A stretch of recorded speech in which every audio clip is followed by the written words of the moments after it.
Every night, he would fill his glass with the most expensive wine in the cellar and leave it on the windowsill, as if he were waiting for her to return. The silence of the mansion was broken only by the sound of his own footsteps and her absence. He was a man accustomed to buying everything: love, forgiveness, presents. But there was one thing his money could not buy: someone who would choose to stay. For years, he only sought her out when he needed to heal his own pain. He would call her name. On empty nights when friends disappeared, deals fell through, or the world fell apart. And she always came, with the same soft voice, with tired eyes, with an open heart. Until the day she didn't come. That was the day the most powerful millionaire in the city learned the taste of despair, and of the loneliness that answers with silence when you call too late. He traveled all over the city trying to find her. He called. He sent flowers. He hired investigators. With each ignored message, something inside him cracked. For the first time, no one came to save him from his own darkness. Friends, fake. Family, distant. Money, useless. She had left silently, but she left an echo that refused to disappear. He remembered every time he had treated her like a shadow, and now he was the one crawling in the corners, begging for an answer. The city watched in secret the decline of the man who thought he was untouchable, and in that silence lived the true punishment, realizing that the one who loved him the most was the one he ignored the most. And Karma, dressed in silence, was the one who finally answered. If this story has already caught your attention in the first few seconds, leave a like and subscribe to the channel. It makes all the difference in helping more people find stories like this. He was the kind of man who drew attention even when he was silent. His sharp suit, his Swiss watch, his shoes that didn't touch the sidewalk, they seemed to float above it. In the most exclusive circles in New York, his name was synonymous with power, investment, and empire.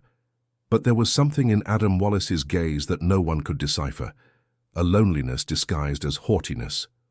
Owner of real estate, companies, and stocks that moved millions per hour, he allowed himself to weaken only in one territory: his early mornings. It was at those times that his voice echoed through the phone, always looking for the same name: Sophie. The name he only said out loud when he was broken inside, when everything went wrong, when the drink was more bitter than the day. Sophie was his emotional escape, the woman who demanded nothing, who didn't ask for status, who didn't want applause. She just wanted to be there. She was there in the early mornings when he didn't know where to run. She was there on the Sundays when he pretended to be an atheist, but asked her to pray for him. She was there in the silences, but never at events, at parties, in circles of friends. She was invisible to the world he prided himself on dominating. She always answered, even with her heart in tatters, even when she was tired, even knowing that the next day he would return to his routine without even asking how she was. It was a cycle. And, like every cycle that ignores love, it was about to break. That night when everything began to change, Adam had lost $1 million contract. His partner had accused him of cheating. The press was already warming up behind the scenes to the scandal. He locked himself in the suite of the most expensive penthouse in the city and did what he always did. He called Sophie. And for the first time, the sound he heard on the other end was not her sweet, tired voice. It was the recording. This number is no longer available. The silence weighed like a verdict. He called again, and again, more than 20 times. He drank. He walked in circles. He threw his cell phone away. And he shouted her name in the middle of the night, as if the entire city should stop him and bring her back. But the city kept going, and Sophie didn't answer. It was the beginning of the end. And he didn't know, yet, that absence was the beginning of the deepest punishment a man like him could experience, being ignored by the one who forgave his absences the most. The outside world was falling apart, but what really destroyed him was the echo of a name that no one answered to anymore. The next morning came like an alcohol-free hangover. The city woke to the sound of taxi brakes, the creak of cafe doors, and the hurried steps of those carrying the world on their shoulders. But for Adam Wallace, time seemed to have stopped. He stared at the broken telephone on the marble floor. For the first time, there was no answer. For the first time, she was not there. It was as if an invisible pillar had been ripped from the foundation of the edifice of his existence. He tried to convince himself that he was exaggerating, that she had simply changed her. That perhaps the battery was dead. Pride and denial, the two shields he had used his entire life, now barely covered the shame that was seeping into his skin. That same afternoon, she attended an important meeting with company executives. She was there physically, sitting at the head of the table as usual, but her mind wandered back. She remembered the last night when she had come to his house with a pot of hot soup because he said he had a fever. He hadn't even opened the door. He told her to leave it with the doorman. She did, and she left in silence. As always. Now, without her, every gesture that had seemed small before became a brutal mirror.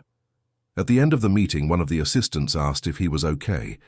He responded with the same formal arrogance as always, but when he looked at his reflection in the elevator glass, he noticed the difference. His eyes were empty, his elegance was intact, but his soul was out of alignment. Back in the car, he sent a message to an old number of hers. The message turned blue. "Sophie, call me when you can." Nothing. He tried social media. No new posts. No sign of anything. He fell into silent despair. He remembered all the times she had rescued him from the edge of his emotions, from existential crises, from nights when he swore it was no longer worth it, and how much he had always known she would come, like an arrogant certainty that true love never gives up. That night, Adam didn't eat dinner. He sat on the leather couch, staring out the window. The city lights pulsed like a life he no longer touched. He felt an emptiness that not even the finest wines, the most expensive watches, or million-dollar contracts could fill. He was a businessman, but he had negotiated the priceless, the presence of someone who loved him without contracts, without clauses, without receipts, and now he could not buy it back. He then began to remember things he had never allowed himself to feel.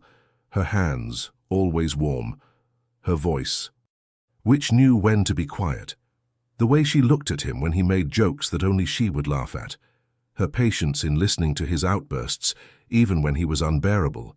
And most of all, the way she never asked for anything in return. Nothing. Not a dinner. Not a promise. Not a title. And what did he give her in return? Silence when she needed it. Coldness when she was trembling. Contempt when she offered affection.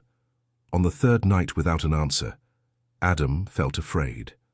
Not of losing her, because deep down he already knew he had, but of discovering that she had finally realized that she deserved more than a man who only sought her out when he was weak. It was this fear that kept him awake, that made him walk around the house like a ghost he never imagined he would become. And in that dense, cruel silence, he understood. Her absence was not just physical. It was a sentence. The following nights were even more brutal, and each one brought back a memory from Adam that he had. Buried beneath his arrogance, he began to mentally search for the simplest details that he had previously ignored.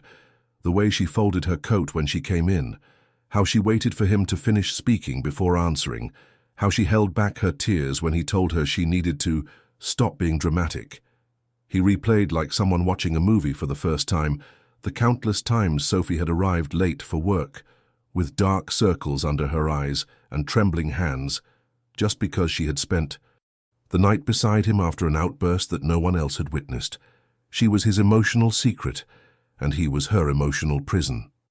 Adam remembered a specific day when she had lost a relative, and yet she had come to comfort him because he had been betrayed by a business partner. She had appeared at the door with swollen eyes, holding a coffee for him, and he hadn't even asked what had happened to her. He hadn't hugged her. He hadn't even offered her a glance. He had just complained that she was taking too long. Now alone in that huge house, he wondered how anyone could endure being ignored for so long, and why he believed she would endure it forever. He spent the whole week trying to contact her.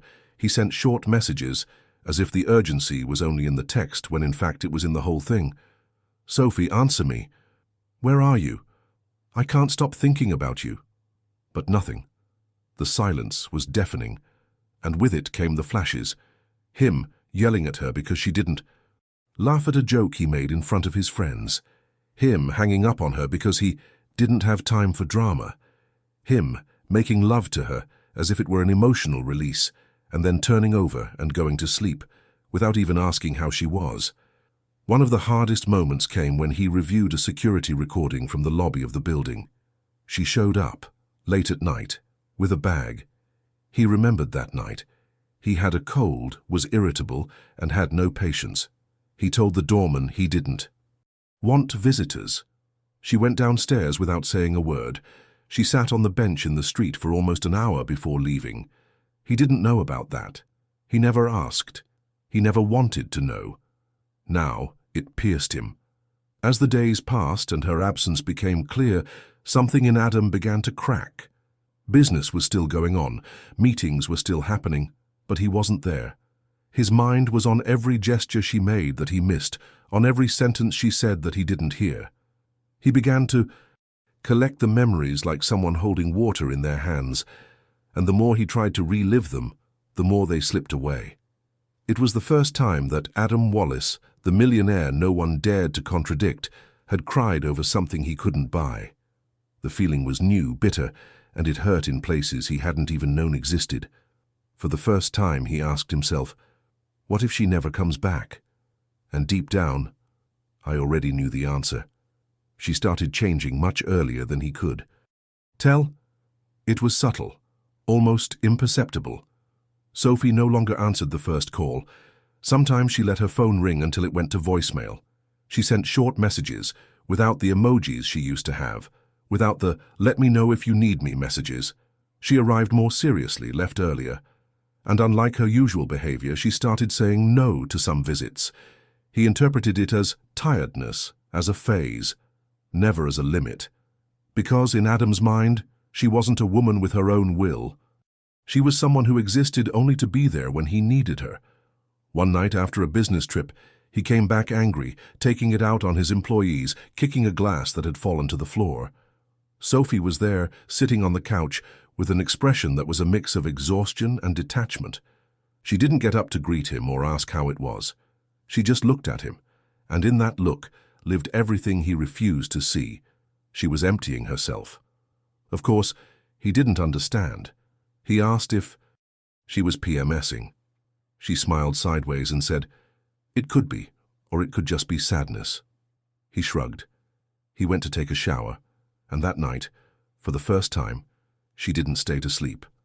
As the weeks went by, she began to avoid the moments when he was most vulnerable. Before, all he had to do was send her a random message, and she would drop everything and run to him. Now, she would start responding hours later with phrases like, "I hope you're well," or "take care." It was as if she was relearning not to need him. He, so blind in his own routine of utilitarian affection, only realized it when it was too late. A crucial moment occurred at one of his business parties. He had promised her that she could go with him as his date. It was the first time. She bought a new dress, did her hair, and put on the perfume he always said he loved. She arrived on time, but when she showed up at the entrance, he was surrounded by investors and journalists. When he saw her, he felt embarrassed. Not for her, but for being seen with her. Startled, she saw him turn to his advisor and say, "Please let that one go." Sophie stood there, hands clasped together, trying to pretend it wasn't her. Then she turned around, walked slowly to the elevator, and got off. She didn't cry there, she didn't make a scene, she didn't text, she just left. Adam didn't mention it the next day, and neither did she. But something broke for good that night. The invisible bond that held them together began to unravel. He still sent messages at other times. He still saw her for a few more weeks. But with each new encounter, she was more distant, more silent. She looked at him as if she were saying goodbye from the inside. And he, too arrogant, thought it was just a phase, that she would get over it, that a gesture from him would be enough to bring her back. He didn't understand that she was no longer there.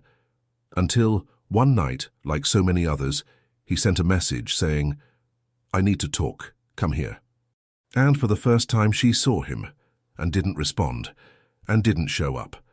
It was the beginning of her disappearance, not physically, but emotionally. She had done what he never expected, chosen herself. The last time she saw him was on a Sunday afternoon that seemed to hold no promise. Adam called her to sort out a few things, as he always said. Sophie arrived with a notebook in her hands. She had written down a few things she wanted to say. She wanted to try to talk, not to get back. Together, because deep down she had already decided to leave, but to say a dignified goodbye. Deep down maybe she still wanted him to apologize, to say at least one sincere sentence. But Adam was in another world, a world where he was the victim of the moment. He had lost a contract, was being sued by a former partner, and the media was already starting to speculate about his reputation. He needed to get something off his chest, and she listened once again. Only this time, Sophie didn't cry, didn't interrupt him, didn't try to solve the problem. She just listened to him with sad, silent eyes. In the middle of the conversation, she tried to say something. She took a deep breath and opened her notebook, but he didn't notice. He got up, answered a phone call, and when he came back, he said coldly, "You listen to me better when you don't speak." Sophie closed the notebook without reading a single line. She smiled as calmly as ever, but there was a silent storm behind that look. She got up, kissed him on the cheek, and left. That night he didn't realize it. He only realized it 2 days later when he tried to call and there was no signal. He tried again. Nothing. He sent a message, no response. And then came the hardest blow, a notification on his cell phone. "Number doesn't exist." It was as if the ground was pulling him down, as if the silence gained weight, shape, and purpose. And then, one sultry summer evening, he was with a group of friends in a fancy restaurant. The conversation was about business, stock markets, and international travel. A woman next to him, beautiful and empty, was trying to provoke some kind of temporary pleasure. At one point, one of his friends made a vulgar joke, something about women who are no longer useful. Everyone laughed, including Adam. And on impulse he said, "The last one I had was good to listen to, but very bad to keep quiet." The sentence came out before he could think, and immediately there was silence. Not from the others, they kept laughing, but from his own inside. The sentence hit him like a punch to his own chest. For the first time, he felt ashamed of himself. That woman he had referred to with such contempt was the same one who had wiped his sweat when he had a fever, who had publicly defended him when he was unjustly accused, who had spent sleepless nights praying for him. He finished his dinner in silence. He left before the group. He went home alone. He sat on the couch and rested his head in his hands. What had he done? How had he become so blind, so cruel, so incapable of recognizing value when he had it right in front of him? He felt like he had spit on the only true presence in his life. He tried to contact her again that same morning. He sent long audio messages, emotional texts, and even old videos of the two of them, recorded in intimate moments. And none of them were delivered. There was no way to reach her anymore. She had truly left. Not in body, but in choice. And in that absence, something he had never felt before was born. Regret without an escape valve. The pain of knowing that there was nothing left to say, that she no longer wanted to hear it, that he had wasted all his chances. And now all he had left was the echo of his own voice calling out to someone who would never return. The next morning, Adam woke up with heavy eyes, a weak body, and a feeling he had never experienced before. The world seemed to go on without him. From his rooftop, the city still roared with its usual chaos. Cars, horns, helicopters crossing the sky, store alarms, ambulance sirens. But none of it made sense. For the first time, his life seemed like a sequence without a plot. The phone, which had previously rang non-stop with invitations, decisions, and requests, now lay silently beside his bed. And yet, all he wanted was a single ring, the one that would never come. Determined to break the silence, he went down to the garage, got into the sports car he used to show off, and drove through neighborhoods he hadn't visited in years. He stopped in front of the old building where Sophie lived, a simple building with peeling paint and no doorman. He stood in the car for a few minutes, watching the entrance. A man got out carrying bags, and he quickly asked, "Excuse me, is apartment 403 still Sophie's?" The man looked at him suspiciously. "She moved out a long time ago. She left very little behind. She wouldn't say where she was going. She just said she had to disappear." The words fell like a sentence. Disappear. She had hidden from him, not by chance but by choice.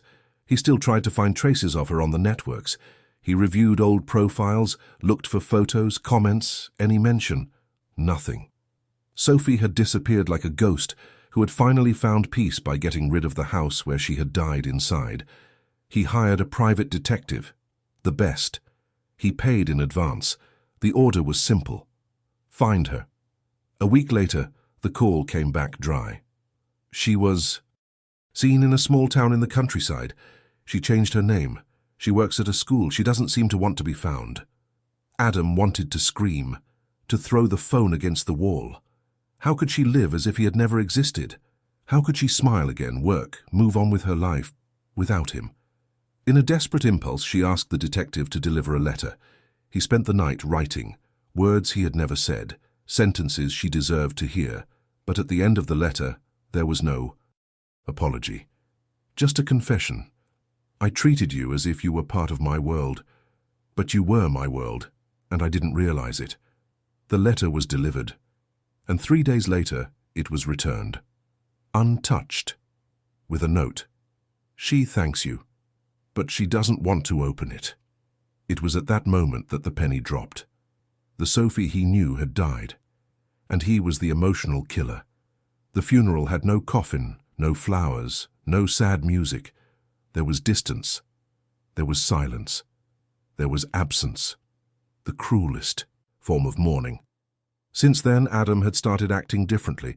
He cancelled trips, he returned invitations, he stayed away from social engagements. He would sit in his dark room for hours, listening to old messages she had left on his voicemail, some happy, some worried, all in the same soft voice that now seemed to belong to another universe. That absence took shape in his life. He stopped being the desired millionaire. He became the man with empty eyes, with short speeches, with dragging steps. Employees started to comment. Business colleagues moved away, but he didn't care, because everything that really mattered was no longer there. The nights became a strange ritual. He would wake up in the middle of the night, panting, as if he had dreamed something he didn't want to forget. He would walk through the dark house, turning on a light here and there, but he would always end up at the same window in the living room where she used to wait for him.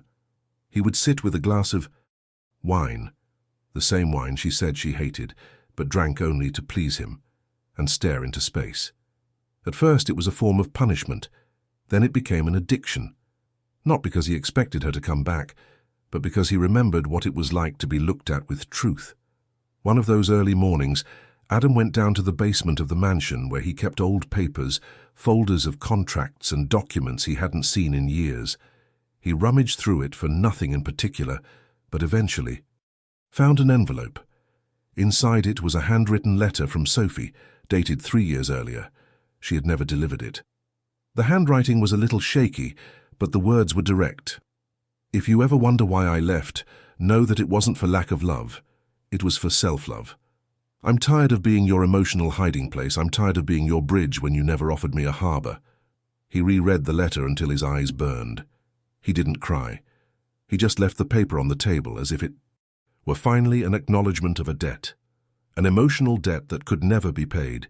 He spent the week walking through the rooms as if every corner hid a piece of her. And, in fact, it did. A handkerchief forgotten in the guest bathroom, a bookmark inside a Neruda book, an empty perfume bottle. Every trace seemed to scream, "You had everything, me, and saw nothing." The obsession with finding her again turned into silent remorse. There were no more plans, goals, ambitions. He, who for years had lived to accumulate, now discovered what it was like to lose without return. Even the detective gave up. He said she had changed addresses again. She had disappeared from the map. She didn't want to be found. "She's alive, but, for you, she's dead." The phrase echoed in his mind like a sentence. It was then that Adam began to write. Not letters, but short texts, scribbles, loose thoughts. Things he had never told her, things he didn't even know he was capable of feeling. He wrote as if he were trying to rescue his soul between the lines. And when he finished each piece, he left it under the windowsill, held down with a stone, as if he were waiting for the wind to carry it to her. It never did, but he kept writing. It was all that was left. Words, memories, the void filled with the past, and the cruel certainty that nothing, absolutely nothing, would ever come back. He began to live on memories like someone who feeds on crumbs. He would wake up and spend hours sitting in the armchair, where she used to leave her coat. He would close his eyes and try to recreate her voice, her light footsteps on the wooden floor, the soft sound of the glass she used to drink water. It was like living inside an echo, a museum of absence. No one visited him anymore. Business, even though it worked by inertia, no longer interested him. He signed papers without reading them, ignored invitations, and refused interviews. His eyes were always turned inward, a place where she still existed. One day he found an old box tucked away in the back of a closet. Inside were printed photographs that she had developed, many of which he had never even known existed. Simple moments, her smiling on a park bench while he talked on the phone, her eating popcorn in the living room while watching a movie alone, her organizing her bookshelf. None of those photos were grand, but they all carried the kind of beauty he had never known how to appreciate. The beauty of shared daily life, of silent surrender, of love unshown. He remembered one night in particular when she woke up to him screaming because of a nightmare. Sophie didn't ask anything. She just lay down next to him and held his hand until sleep returned. She never mentioned the episode afterward, and neither did he, because that's how it was. She was there, without invading, without demanding a stage. She was a subtle presence, constant, faithful. And what did he give her in return? A place in the shadows, a heart always waiting. In the following days, Adam began to revisit the places where they had been together. He went to the cafe where she liked to order chocolate with cinnamon. The girl at the counter still remembered her. She used to come here alone a lot. She always seemed to be waiting for someone. He just nodded. He left without saying anything. He went to the bookstore where she used to buy used novels. The owner of the place also remembered her. She said she read to escape the world for a while. Each sentence was like a knife stuck in his throat. Sophie existed outside of him. She had her own life. She had a world. And yet she chose to be with him, until she got tired of being forgotten. That night, Adam went home and stared at his own reflection in the mirror for hours. He no longer recognized the man he saw. He was older, weaker. But it wasn't his appearance that frightened him. It was the emptiness in her eyes, the same emptiness she had carried in her eyes before she left.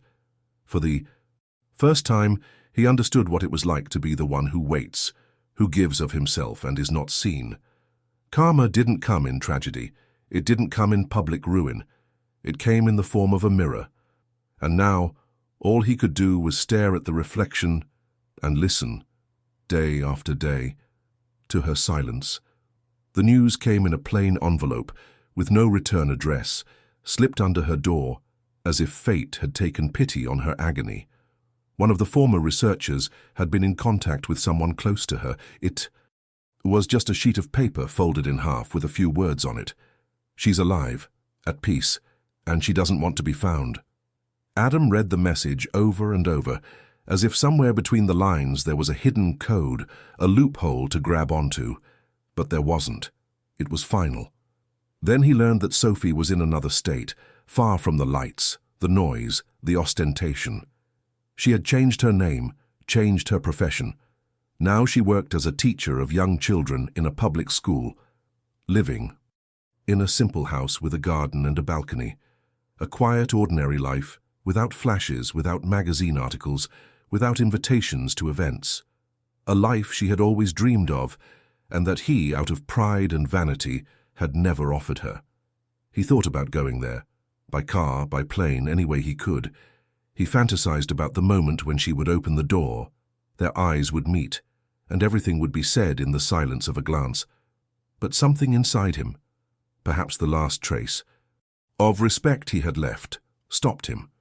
She had chosen to disappear, and he no longer had the right to invade the space she had built with such difficulty.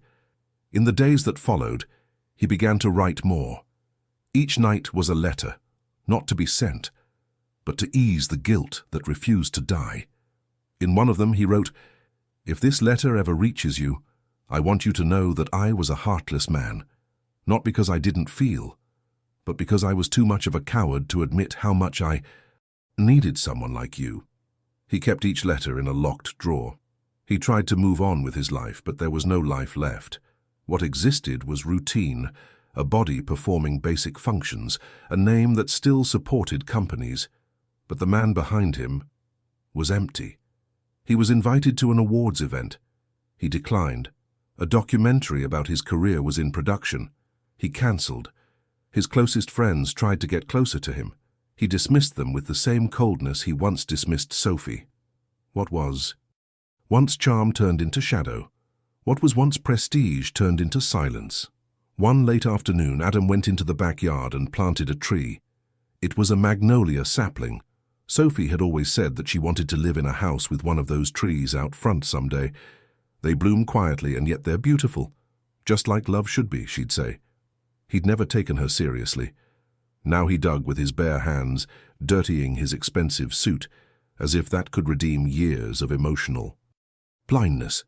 After planting, he sat in front of the seedling and stayed there until nightfall.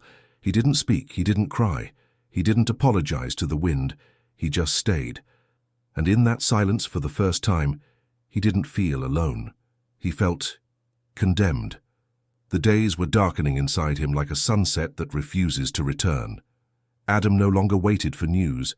He no longer asked at random if anyone had crossed paths with her. Hope gave way to a slow ritual of mourning. A mourning without a body, without a wake, without a farewell. He would get up every day at 6 in the morning, put on the same sweater, go down to the garden and water the magnolia tree. It was his way of asking for forgiveness without words, of touching a memory that still bloomed inside him, even though everything outside was withering. The mansion was no longer as well kept as it once was. Servants had been dismissed. Rooms were locked. Huge rooms now echoed with her own footsteps. Sometimes I would walk the halls and hear the sound of her laughter, like a sweet and cruel hallucination. Other times I was sure I could hear her bare footsteps at night, the sound of the ceramic mug in the kitchen, the sound of the television on low, the only kind of presence left. One particularly cold night, he woke up gasping for air. His chest tightened. He broke out in a cold sweat. His hands trembled. He thought he was having a heart attack. He almost called someone, but decided to lie down on the living room floor and wait for it to pass. And it was there, staring at the ceiling, that he said out loud, "I deserve all of this." There was no drama in his tone, just a statement of fact. His body was reacting like his heart, tired, heavy, failing. He began to walk with a cane. His health began to decline without fanfare, as if his body itself understood that there was nothing left to sustain it. One day, one of the few employees who still visited him said that he should find someone. "It's dangerous to be alone like this." But Adam only replied with a faint smile, "There are people who have never been in company, even when surrounded by everyone." In an attempt to organize documents, he came across an old notebook. It was hers, with simple recipes, scribbled phrases, shopping lists, wishes written in cursive. And on one of the pages, a note: "I still believe that love saves, even when no one believes in me." He folded the sheet carefully and put it inside his wallet. It was all he had carried since then. The house became even quieter.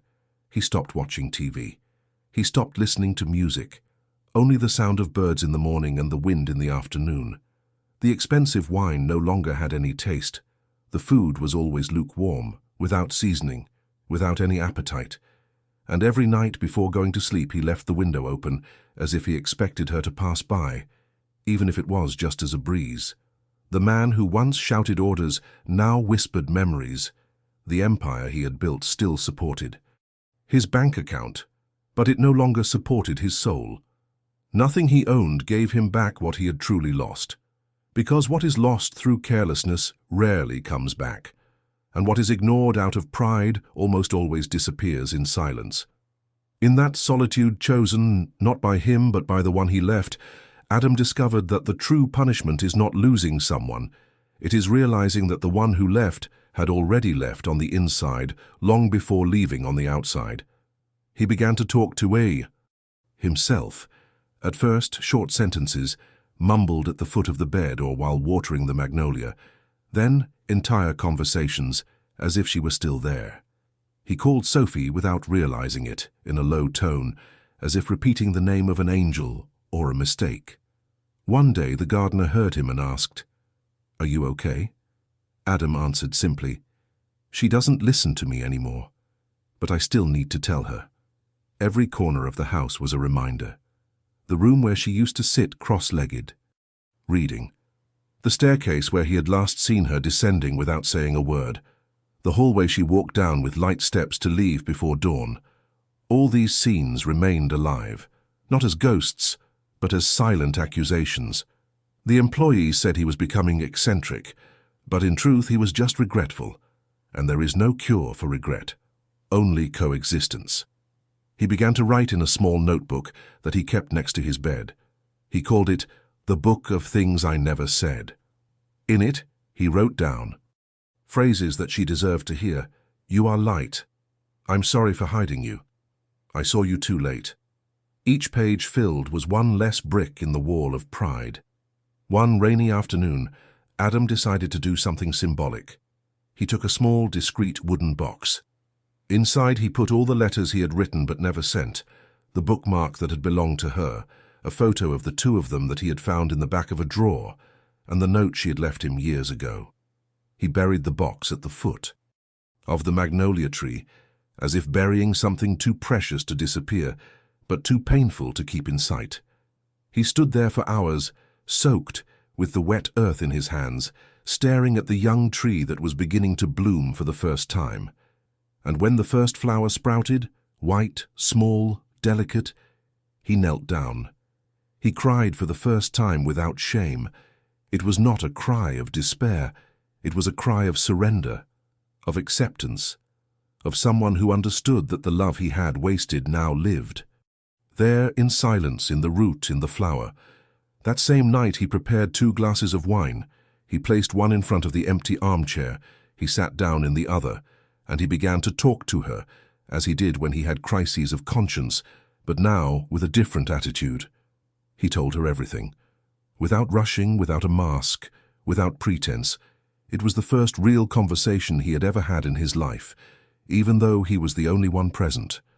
In the end, before getting up, he said in a low voice, "You saved me. I only realized it when it was too late, but even so, thank you for loving me, and forgive me for not being the man to love you back." It was the beginning of the end, not of life, but of pride. Time passed with a kind of slowness that only absence can bring. Days blurred into nights, and months began to slip through the cracks in his routine without leaving any clear traces. Adam grew old in silence, as if each wrinkle were a line written by Sophie's absence in his life. He no longer counted time in weeks or appointments, but in seasons of the magnolia tree, the tree that, even though small, bloomed year after year with more strength than he could ever hope to bear. His health began to decline slowly, as if giving a gentle warning. A little forgetfulness here, a bit of dizziness there, until the tests came back with sentences that, for him, no longer had any impact. Insufficiency, degeneration, exhaustion. It was as if his body was tired of waiting, tired of keeping someone standing who had long since given up. A new caregiver started visiting him every day. He was young, attentive, and had a simple manner. He didn't ask many questions, he just listened, and Adam, naturally, began to tell him fragments. Not about his own public life, but about the life he was hiding. He spoke of Sophie as if he were telling an old story, without revealing that it was his. He said, "She was light, but I was a burden. She was present, and I was absent. And he always ended with the same sentence. If she knew how much she changed me, maybe she wouldn't have left. One day, the caregiver came into the room and found Adam sleeping in the armchair with an envelope on his lap. Inside was a newly written letter, different from the others. It was short, just one page. The handwriting was shaky. It said, "Sophie, if this ever gets to you, I don't want it to come back. I just want you to know that even though you're gone, you were the only real thing I had. I died while you loved me, and I was reborn when you left me." The caregiver, touched, asked if he should send it. Adam just shook his head. "She already knows. She always knew. I just needed to write it to myself." That night, he slept with moist eyes, but with a peace he hadn't felt in a long time. For the first time, he didn't dream about the search, nor about the return. He dreamed of an open field, a flowering tree, and a woman in a light dress walking slowly. The next day, he woke up, feeling weaker. He got up with difficulty, went to the garden and sat in the shade of the magnolia tree. He stayed there for hours, watching the leaves move in the wind, the birds approaching, and the golden sunlight streaming through the gaps in the clouds. He touched the young trunk with his hands as if asking for forgiveness without words, and before going back inside, he picked one of the newly bloomed flowers. He went up to the bedroom, placed it on the table, and wrote on a post-it stuck to the mirror, "For her who loved me in silence and saved me at the exact moment she left me." Late that fall, Adam Wallace no longer appeared in the garden. The more observant neighbors had noticed that the lights had been off for several days. The caretaker, who had been dismissed weeks earlier due to discreet cuts made by Adam himself, decided to return on impulse. When he entered the house, the silence was so thick that it seemed alive. He found everything as usual, the armchair tidied up, the half-open bottle of wine, the glass placed in front of the empty armchair, as if in a ritual that had never been broken. She went up to the bedroom and saw him lying there, eyes closed, hands on his chest, as if he were just sleeping. But he was no longer breathing. Next to the bed was the notebook with the title, "What She Never Knew." And attached to the notebook, with a rusty paper clip, was the note she had left years before, the same one that said, "I left to live, not for lack of love, but because I learned to love myself." He kept it until the end. The funeral was simple, no pomp, no grand tributes. A few high society people sent expensive flowers. None of them stayed for the ceremony. Only the caretaker and 2 long-time employees. No one mentioned Sophie. No one knew about her. No one realized that the only woman who had truly loved Adam was not among the mourners. But she found out. Not by phone, not by letter. She found out through silence. There was something in her chest that tightened tightly that morning. She was in another state, living the life she had delicately rebuilt. As she passed a newsstand, she happened to see a discreet note on the last page. "Adam Wallace, iconic businessman of the past decade, has died. He was a recluse in recent years. He has no heirs." She read the line 3 times. She said nothing. She went back home, walked slowly inside, took out a small envelope she had kept for years and put it in her purse. Inside was the last letter he had written her, the only one she had for some reason decided to open a long time ago and kept in silence. The letter that said, "You are the last thing I have left that is human." That afternoon she traveled, not to the mansion, but to the cemetery. She asked the caretaker for the exact address through an old social network where he had left a comment. When she arrived, she was alone. The grave was simple, a sober headstone. No name other than his, no inscription, just the cold. Dates of birth and death. She approached, took a white rose from her pocket, and placed it on the stone. Then she knelt down. She didn't cry. She didn't speak. She just stood there, in silence, with her head bowed, as if talking to her soul. Before getting up, she took a small folded, handwritten piece of paper out of her bag. She placed it in a glass jar and buried it at the foot of the tombstone, next to the flower. The paper read, "You never saw me completely, but even so, I forgave you, because those who truly love do not keep what they destroy. they plant what they transform. And there, for the first time, Adam was truly forgiven. She stood up and walked back to the car. As she closed the door, she glanced in the rearview mirror and saw a light breeze moving the leaves of the tree that had been planted next to the grave. A magnolia, still small, but firm. The same one he had dreamed of seeing bloom with her. The same one that would now bloom, alone, forever. No audience, no witnesses, but with the kind of love that survives even oblivion. If this story touched your heart, leave a like now. It shows that real and moving stories still make sense in this fast-paced world. Write in the comments below. He who loves in silence teaches in silence. I will read each one with care. And if you got this far, it's because this narrative caught your attention. So subscribe to the channel right now so you don't miss the next ones. And don't leave yet. The video that's appearing on your screen will move you even more. Click on it now. It's a story of loss, new beginnings, and forgiveness that comes when everything seems too late. I'll be waiting for you there.